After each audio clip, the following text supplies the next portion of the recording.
Hi, this is Renee Stanley from Movie Review Relay, and we're talking about the Christmas movies, things that are still in the theater, and some things to come. Come on, did you finish your turkey? Get up.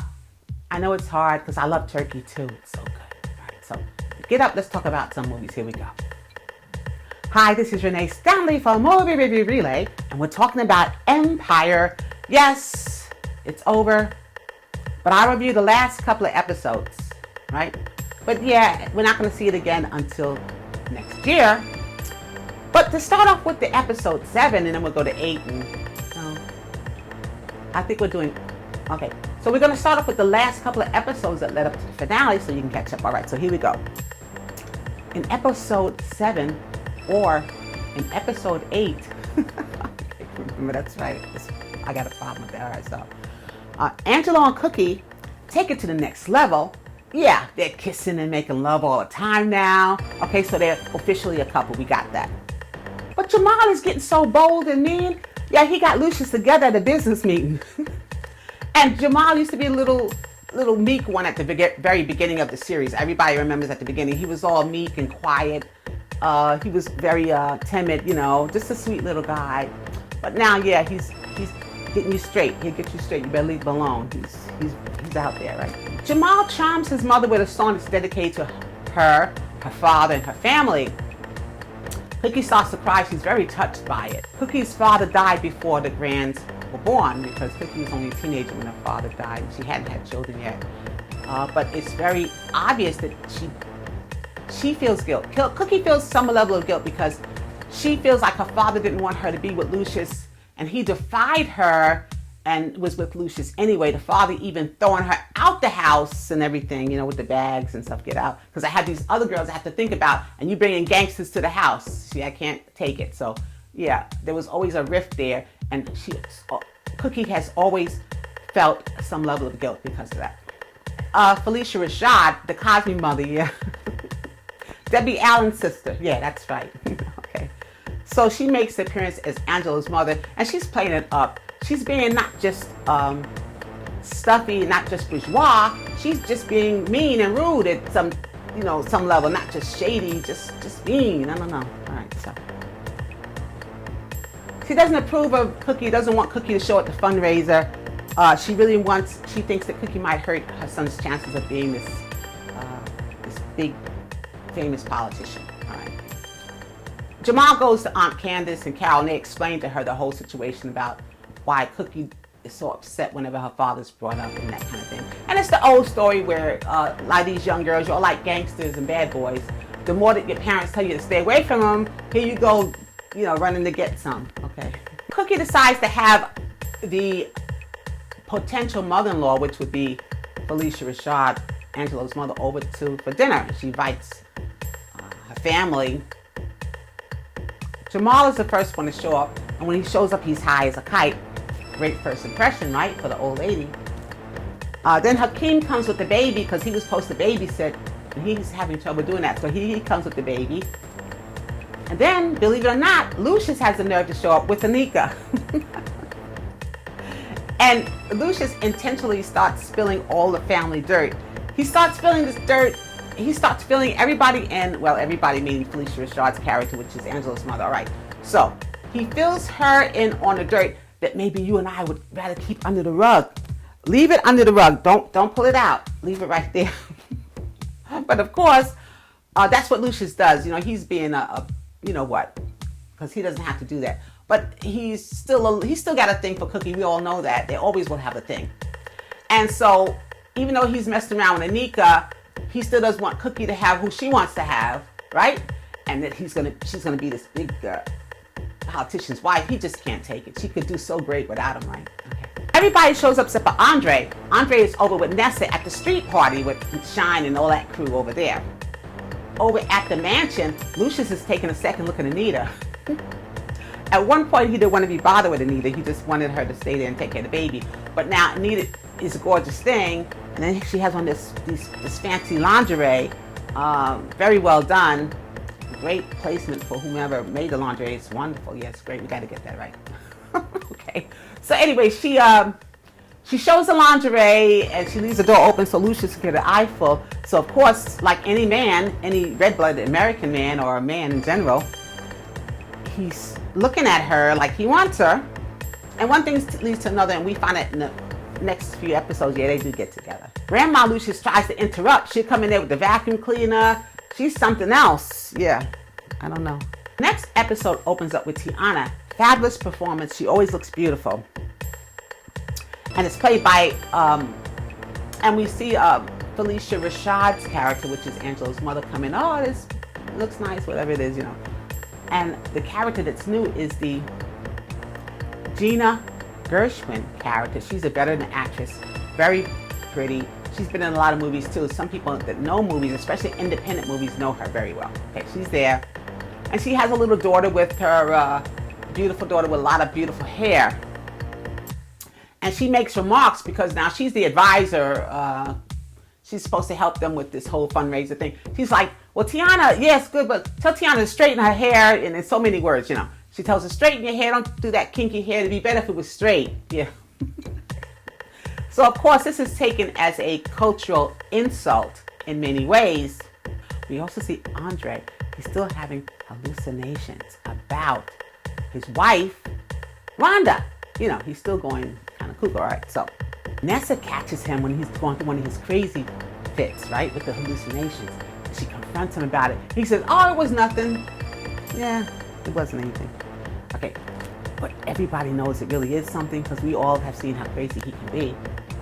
And we're hoping that Nessa, yeah, believe what your eyes have shown you, okay? Believe it. He's nuts, all right? So Andre tells his mother, yeah, I've fallen for this young woman, Nessa, you know, that kind of thing.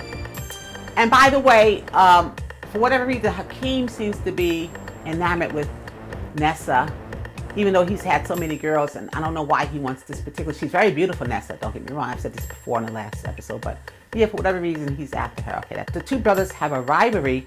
They already had one with regard to getting their father's company, but now the rivalry is over Nessa. For whatever reason, they've come to almost blows and things, you know, over Nessa. All right, fine. So Lucius has a public meeting at a restaurant and tells Grandma Lucius, his mother, and tells Anika that they should get along.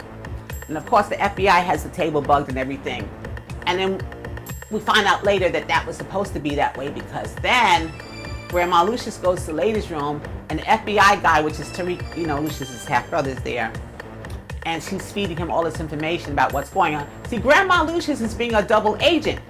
She's working for Lucius and she's working for the FBI.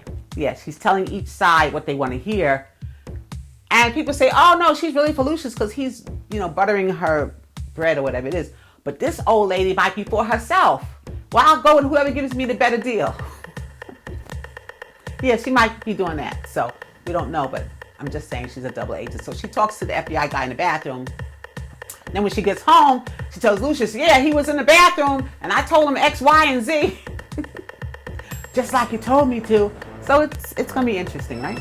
So in another scene, Jamal is trying to confront his traumatic stress disorder with technology. So they have him all hooked up and they're letting him do a pretend performance and they're showing all these visual cues at him, the audience, people screaming, different things like that, and seeing where his heart rate goes and things like that so they can find out how to cure his disorder.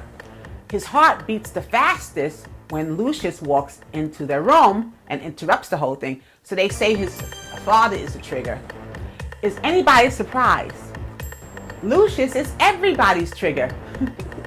So the fact that they're saying that, okay, that's fine. All right, so we just want to say that the writers for Empire, you guys are something else, yeah.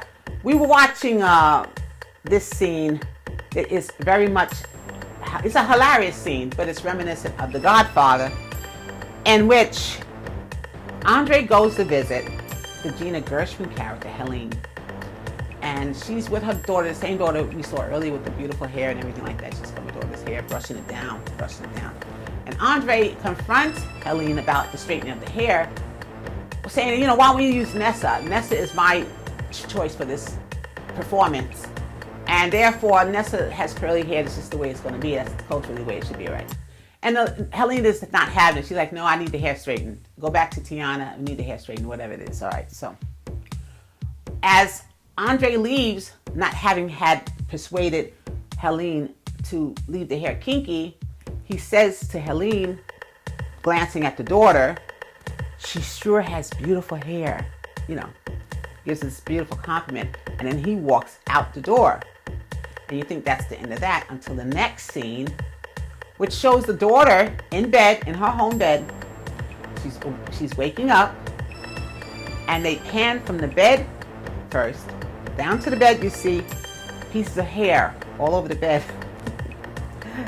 Hair strewn all over the bed, I should say, like somebody cut hair and strewn on the bed. And then they pan up to this young girl's face and her head, and someone, while the girl was asleep, cut off her trestles or her hair, whatever you want to call it, and just nicely laid them, positioned them all over the bedspread. So when this young woman wakes up, this young girl wakes up, she's screaming hysterically, "Mama, my hair! Mama, mama!" And yeah, that was a mess. I can't believe you guys took that from. And everybody knows the horse scene, the horse's head in the bed scene from The Godfather. Yeah, it was like that. It was so funny. I had tears. And most of us had tears. We just couldn't believe y'all did that. But that's fine, because it was very entertaining, I have to say. That was very funny. Okay. Plus, the implication is, yeah, we're going to have Nessa do it, the nappy head the way I wanted it done, okay? Because I'm gangster like that. So we see Nessa, and she does a wonderful job. No, they're both talented, Nessa and Tiana. Both of those girls are very beautiful and talented. So we see the performance is wonderful. It's very good, very well done.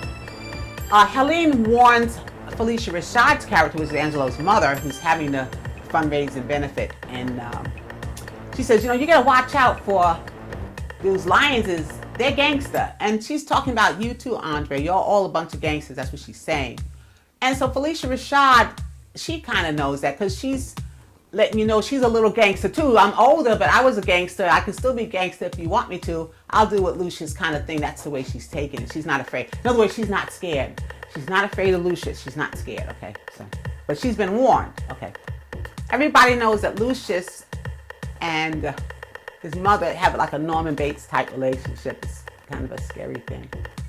Lucius feels justified in whatever he does, because he's saying he's trying to protect his family in a mean, hard world, okay?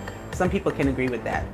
And in the winter finale, we realize that Cookie and Angelo are here to stay. The polls are up, which means she did not hurt his chances of being mayor.